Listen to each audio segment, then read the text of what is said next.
डोंगराच्या पायथ्याशी काही अंतरावर वाकुक्षी नावाच्या छोट्याशा गावात धनगराच्या कुटुंबात आपला पती आणि छोट्याशा बाळासोबत हिरा राहते.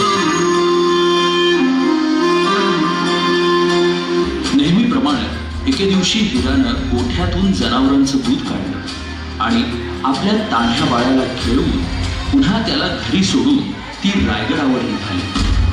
तो दिवस होता कोजागिरी पौर्णिमेचा.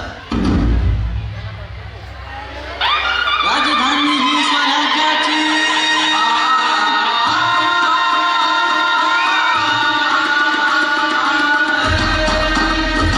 राजधानी ही स्वराज्याची, राजधानी ही स्वराज्याची, राजधानी ही स्वराज्याची. कुठल्या आईची सांगतो कहाणी तुम्हाला, सांगतो कहाणी तुम्हाला. बुद्ध शिव मानलेला सत्कारची, बुद्ध शिव मानलेला सत्कारची.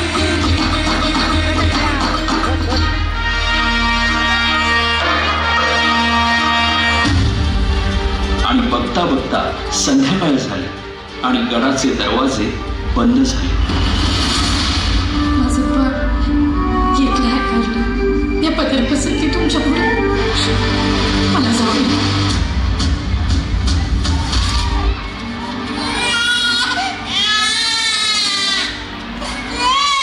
कितीबटा जवळ आले गडाला, पायपिटा करी सरसर भरतात मनाला. आज्ञा होती राजाची दारबंद साजला, आज्ञा होती राजाची दारबंद साजला.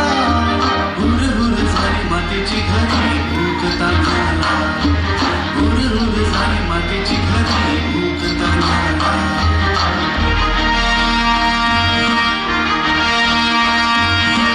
राज आज्ञेमुळं दरवाजा उघडणं शक्य नसल्यानं तिचं म्हणणं कुणीच ऐकलं. आता हिराच्या डोळ्यासमोर येत होतं ते म्हणजे तिचं घरी एकटं असलेलं तान्हं बाळ. त्याच्या आठवणीनं व्याकुळ झालेल्या हिरानं किल्ल्याच्या कडावरून खाली उतरण्याचा निर्णय घेतला.